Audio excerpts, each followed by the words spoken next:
going on, people? Welcome back to Saeed TV, and we are here for the Manc talk. We have got a Manchester derby, funny enough, this weekend, and I've got my mate Big Steve, MCFC overlap sensation. You know, the one's there. He's out and about. He was at the City launch kit yesterday as well, man. Steve, how you been, man? How you been? Yeah, man, I'm good. Yeah, just glad the season's back. It's been we tried to relax in the summer, innit? We know football, but it's not even been like that with the Euros and that. It's been a bit crazy. So good to get the league back and the games coming thick and fast. And yeah, Charity Shield, mate. City United. Let's go.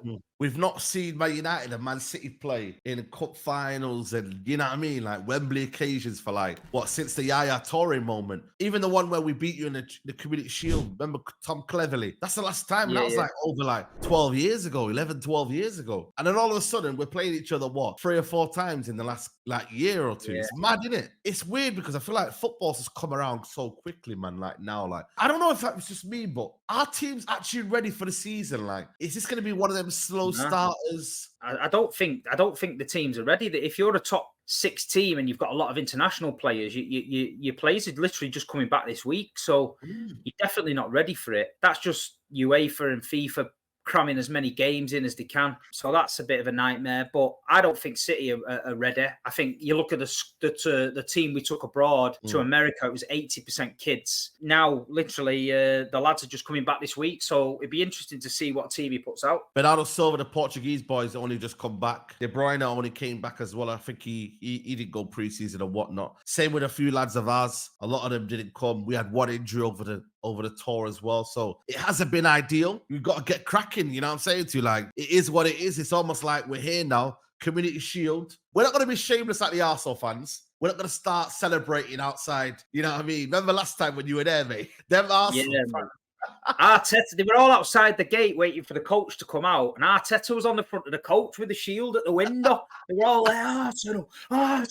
I was like, wow, these men are starving to death, mate. In the end, it didn't end up with anything. You know, I'm still waiting for the team picture to come out, the Arsenal one with the dog. You know what I mean? No trophies, just the dog. But I don't know where it is. I've not seen it yet. Now it's pickpocketing, man, and all of that nonsense, man. You know what I mean? So, mate, Oliver Twist, innit? You've got to pick a pocket. Oh, boy. I can just imagine Arteta walking through the dining room like Fagin. And Gabriella, someone coming behind him, grabbing his handkerchief and they're just pulling it out for ages like Oliver Twist. Boy, you've got to pick a pocket. Oh, boy. Mate, they're fucking balmy, them lot, mate. It's balmy, mate. Saying that, City's picked the pocket last 2 seasons. Let them run away with it. Get there, fill the pockets up, and at the end, they've ended up with out. So it's just Arteta's madness, mate. Yeah, madness. It is what it is, man. Listen, I'm not really bothered, man. City are four in a row now. You know what I mean? It's like I'm just not there. For me, a lot of people are like, "Oh man, who are you rooting for this year?" And I said, I can't. I'm not bothered anymore because it's like Man City have won 4. You've broken the record. If it was 3 in a row, I would have been like, cool. Nobody's done that before. But it's happened now, and that's what I wanted to ask you. How are you coming into the season? Because no disrespect here, you've won the treble the season before. You've won now the 4th trophy. I think you didn't win anything else. Just Premier League, didn't you? Just a Premier League trophy. Premier. As a City fan now, coming in motivated, are you hungry? How's your feeling? Yeah, I'm always hungry. I always listen. People forget that City fans went 20, 30 years with 0. So we are hungry. And when you're at the top, you want to stay at the top. Everyone's rooting for you to get beat. Everyone's always looking out for City to lose. People are on my neck if City have a bad result. So I just want us to keep going. And I just hope Pep's freshened it up enough. I do feel like we've got a problem when Rodri doesn't play. We never seem to be... We're literally... It's not like we just don't play well. We are literally a totally different team when Rodri don't play. So we need to find a solution or a system when Rodri that we can do. You've just lost Julian Alvarez.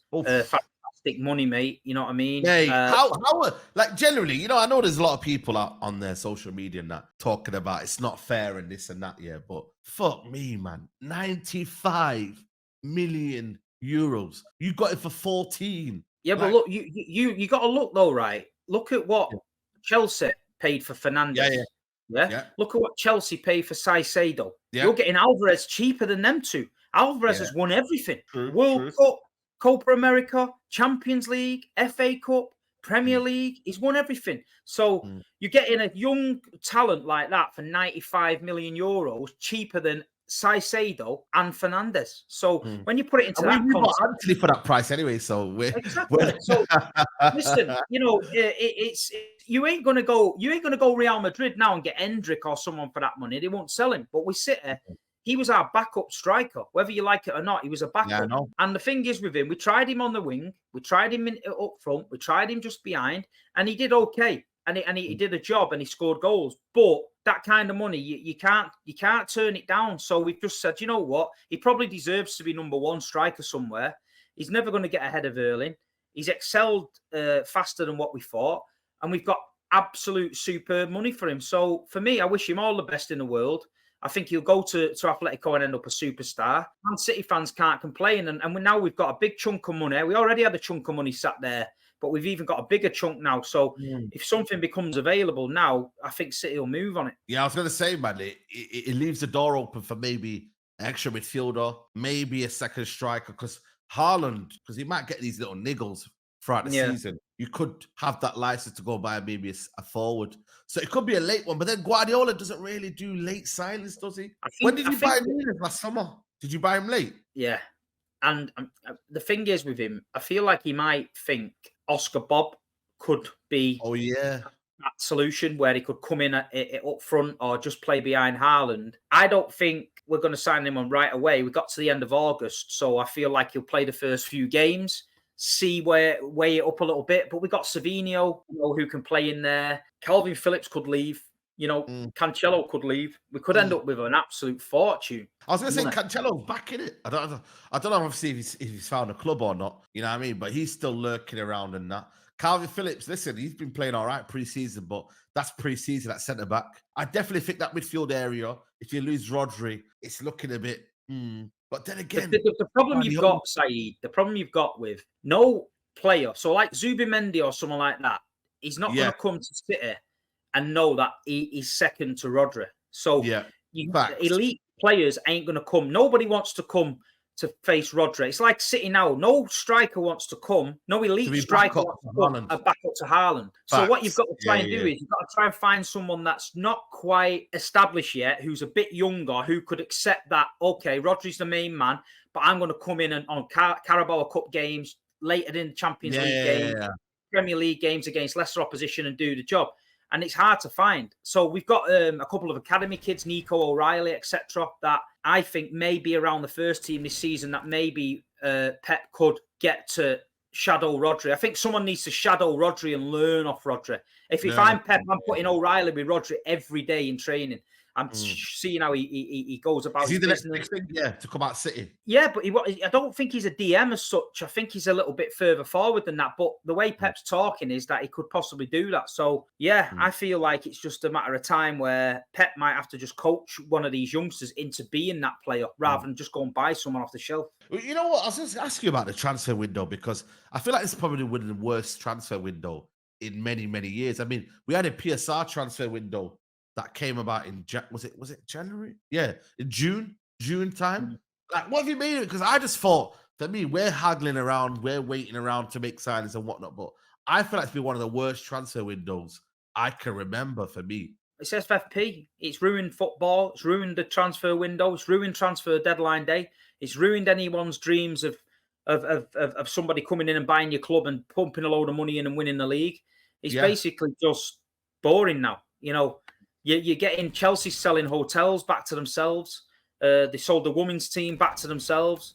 They're doing loads of loopholes and all that, no problem. So it is what it is. But like you say, I feel like City are trying to challenge it. But nobody can sit there and say FFP has made football better. Nobody. No, nobody. So, I think that's one of the common consensus that I can say. Like, and and all this nonsense. Oh, it's to stop clubs going out of business. Tell me one top flight club that went out of business. Never did. It didn't happen. No. So it's a load of lies and it's a load of nonsense. The Premier League have got themselves involved in a lot of shit. They're losing players now to the Saudi League because they can pay them what they want, tax free, do what they want. Facts. So when you're supposed to be the best league in the world, but your top players, young players, are going to Saudi Arabia, then you're not the best league in the world anymore for me. Do you know what I mean? It's a bit crazy. Look, right. United must be skint, right? They must be skint. Yeah. Lenny Yoro's a great signing, 18-year-old, brilliant. But 1 year left on his contract. They overpaid it, right? They overpaid to get him. Okay, I can accept that. Xerxes overpaid for him, but they're spreading the payment out over 3 years. 3 years. And then yesterday, I'm getting the news that they're linked with Sander Berge. Yeah. Now, I'm not being funny. Sander Berge, that Sheffield United, Burnley Sander Berge.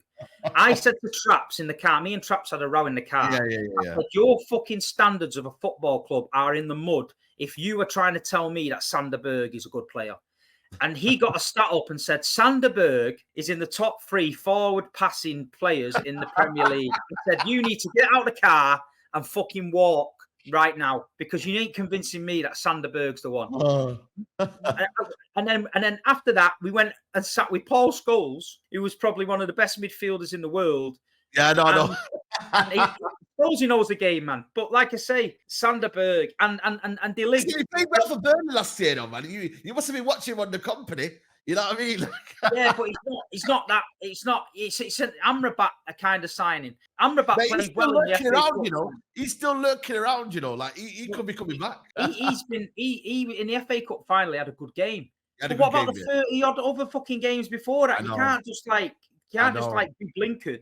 No, but what United have realised though, Steve, is that they can't go out and spend that big money on these players, because we are now where we are getting a bit. Our problems are from the Glazers overspending. So Ineos now have got to balance the books. So they're in a bit of trouble. Ronaldo, mate. The Ronaldo deal blew you away for about 4 transfer windows.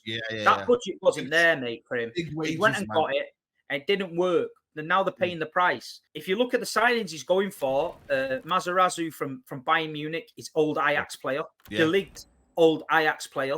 Yeah. Xerxes Dutch. He looks like he's limited. His limited network of scouts because everyone's Dutch or plays in the Dutch league. It's like you know where you've got to pick someone out of the hat somewhere. I don't see it. I'm going to be honest with you. This season with United, I feel like you're going to be better than last year, but I feel like there's a big problem at Man United this season. I know what you're going to say. Ruud van Nistelrooy. Yeah. And Ruud van Nistelrooy, he's a legend at the club. He's also Alex Ferguson's boy, and he's an assistant manager. So the second Ten Hag gets beat, or the second he sits in his dugout and Ruud gets up and comes out barking the orders, the fans are going to be singing Ruud van Nistelrooy, Ruud van Nistelrooy, and all that. And I'll tell you, and if Ten Hag doesn't hit the ground running, Ruud van Nistelrooy is waiting to take his job. 100%. I've said that for a hot minute now, because I feel like for me, Ineos have definitely employed Van Nistelrooy as a backup option. It's like a backdoor kind of like appointment. They've said, yo, listen, go there. Don't take that Burnley job. Because you remember, he rejected the Burnley job for this United assistant role. And you don't accept that role knowing that there's an opportunity possibly to become my United manager. The manager's only got 1 more year on his contract, on top of the contract that he had. So he's technically he's got 2 years basically, but he's still on trial. So the manager hasn't been given a massive vote of confidence. Oh yeah, he's going to be this, he's going to be that. Like, he's just been here, right, cool. We're not sacking you right now, but you're still on probation. And that gives Van Nistelrooy, you can see it though, the aura, you kind of feel like, wow. Yeah, because he's coming out there I've never seen an assistant manager who's shaking everyone's hand and he's getting pictures of everyone like that. I know he's a legend in that, but I think United's got to be very, very careful. And obviously, I went to PSV a few times, PSV Eindhoven, that my friends, you know, that are their main ultras. Yeah. And when Nistelrooy was there, when we beat Ajax the other year to get into the Champions League, Nistelrooy came to the pub after the game and he gave the fans a clap and all that. And I said to my mate, what do you think of Ruud? Because he'd just got him in the Champions League and basically I think they'd won the cup. And he went, no, he'd be gone. He'd be gone. He said, he's not good enough. He's not good enough for us. So he's a good coach, but he's not good enough for us. They got rid of him and then they won the league. So it's like, if he's not good enough for PSV Eindhoven, you can't let that is the fact that he's Ruud van Nistelrooy cloud his judgment. Of course. I just feel like I just can see it, mate. You remember every time Fergie was in the stand, early days, he kept going to the stand and Fergie's not happy and all that. And then, I don't know. But listen, I might be proved wrong, but I can just see the press making a bit of a meal out of it and trying to get the camera on him and all that and see what the crack is. because I think a lot of people have mentioned it already anyway. You know what I mean? I think I was watching obviously the overlap. Carragher said it as well. You know what I mean? That he'll be gone by Christmas or whatever it is. So it's for me, I just kind of almost accepted that he's here, see what happens. But it's a massive season, man. Can you believe it? I think he's like the second or third, like, you know, in terms of managers being here. Like, he's been here like the longest. Him, Emery, Eddie Howe, like, there's not, and obviously Arteta as well. Like, there's not many managers that have been here for a while. Do you know what I'm saying? So, end of the day, he's been here 3 years now, and he's got to improve, man. He'll want to win that trophy. He'll want to win this Community Shield, you know, whether it's done as a trophy or not. He'll want to have that bragging rights, you know what I mean, for this game. I don't know what kind of defense we're going in at the back. We have got a couple of injuries and whatnot, so that's going to be a bit difficult. But listen, man, Haaland looks a bit fresh, though, in pre-season, man. I think he looks like the freshest I've seen him, man. Like, he's proper on it in pre-season, man. You know what I mean? Again, another big season, still 24 as well, so we've got to be careful with him as well. But yeah, Haaland. He is. He's looking fresh. I think that he's had a good break, a good holiday. Then he's come back training. He's had a great pre-season. He's scoring goals. But the difference with City, I feel like we're going to change our play a little bit. Whereas we used to get the wingers to go to the byline, cut back and pass. Yeah. Season, we were getting to the byline, we were crossing and scoring, or we were shooting and scoring. And it was weird. Like, Grealish going on the outside was never really a thing. Yeah. But he was doing it pre-season. I feel like Pep's going to change it with the wingers. I feel like Doku and Savinho, that one on each side, could be a good option. I feel like some teams in the later games, City can control a game. They could have a Jack Grealish on the left. They could have a Bernardo on the right and Haaland up front. Last 20 minutes, they could go Doku on the left, Savinho on the right. Yeah. When the fullbacks are absolutely fucked, Grealish and Bernardo have ran you ragged all game. Next minute, Jeremy Doku and Savinho coming off the bench, and it's just literally, let's just go, man. And I feel like that could happen. Yeah. Foden could go in a false nine. Yeah. De Bruyne, though, do you feel like it's like his last season? Like, obviously, you know what I mean? He's getting on now, what, 33, I think he is now. Like, I think it's his last season, mate. Last season, yeah. Yeah, you can tell it, like, he definitely got one more move in him, which is going to be the Saudi League. Get his last bit of money.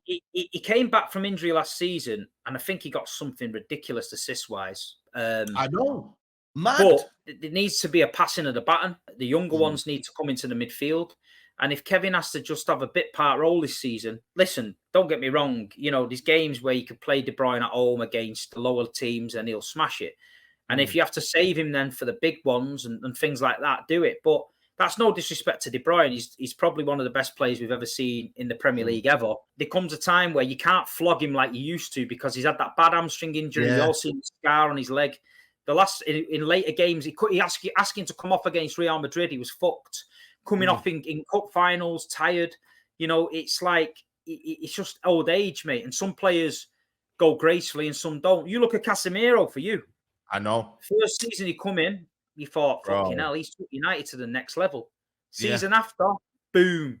Look at him now. People just running past him all the time. He's just treading water in there. Yeah, it's sad, man. It's sad. It's true, but once your legs go and you kind of feel like injuries are coming into it, it's like, you know what I mean? It's best to just move on. And you still will probably get good money out of him. How long's he got left on his contract? He's only got a year left. Oh, so he's going to be free. Is he going to be free next summer then? I'm not too sure. It might have one more after this, but I mean, even if he goes on a free like Gundogan, you know what I mean? It is what it is. He's done his time. We don't owe him nothing. He owes us nothing. If he gets a free transfer out of it and makes himself a shitloads of money and that, fair play to him, you know what I mean? Yeah, he is. Yeah, he is out of contract till 2025. So yeah. So it is what it is. Yeah, if he moves on a free, you've kind of earned your kind of, like, you know what I mean? Like you've maxed out. There was talk of him going to New York City and Pep going with him because it's a new stadium in New York, new project is starting over there. So they're on about get De Bruyne in, get the season tickets in, get the new stadium rocking and that. Yeah. Pep Guardiola, but I don't know. They'll have a plan for him. They'll have a plan for him somewhere. Yeah, absolutely, man. Right, Steve, give me your predictions, man. I'm going to go with 2-1 United, edging it 2-1. I'm going to go 3-1 City. 3-1 City. There you go, people. There you go, man. Listen, people, man, the season is upon us. Obviously, we got the Community Shield tomorrow. And then after that, it's just straight to the Premier League season. Steve, you're going on holiday for a bit, innit? Just to have a chill. Because it is going to be a mad season, you know. Like, genuinely. It's going to be a I always go away first week of the season, but I'm usually back I usually miss the Charity Shield or I miss the first game. I'm actually missing both, so but that allows me then to go every game. Once the kids have been defrosted for the season, then I can do what I want. So I'm going to watch the Charity Shield tomorrow with the kids, and then I fly out Sunday morning, and then I get back the following Monday. So I'll watch Chelsea over there. Got a nice big villa, chilling out, having a good week, relaxing, recharging, sorting me back out. Yeah, man, I'm looking forward to it. But yeah, it's good. What about LA? Just speak about LA, man. How was it? LA was sick, man. I can't lie to you, man. LA was a vibe. It looked good, man. It looked good. Yeah, I still think New York was better, just in terms of the food and that, and just in terms of the vibes. But LA was sick, man. You know what I mean? Just to kind of go there, chilled out. You know what I'm saying to you? Nearly got caught in there. You know what you said about them Saddam Hussein sofas and that? Them man caught me over there. Yeah. I'm telling you, man. But nah, listen, LA's sick, but America is just a different, bro. It's crazy out there, man. Like, it is honestly a different world, man, there, man. So yeah, it was good to recharge, whatnot. And yeah, man, just ready for the season because, bro, it's gonna be a long season, man. It's gonna be a long, long season. So people, I hope you enjoyed the Manc talk. We'll be back whenever we're back. Steve, enjoy your holiday, man. And yeah, man, this has been the Manc talk. Follow Big Steve at Big Steve's MCFC. Man United versus Man City. Get your predictions in. It's been a big pleasure.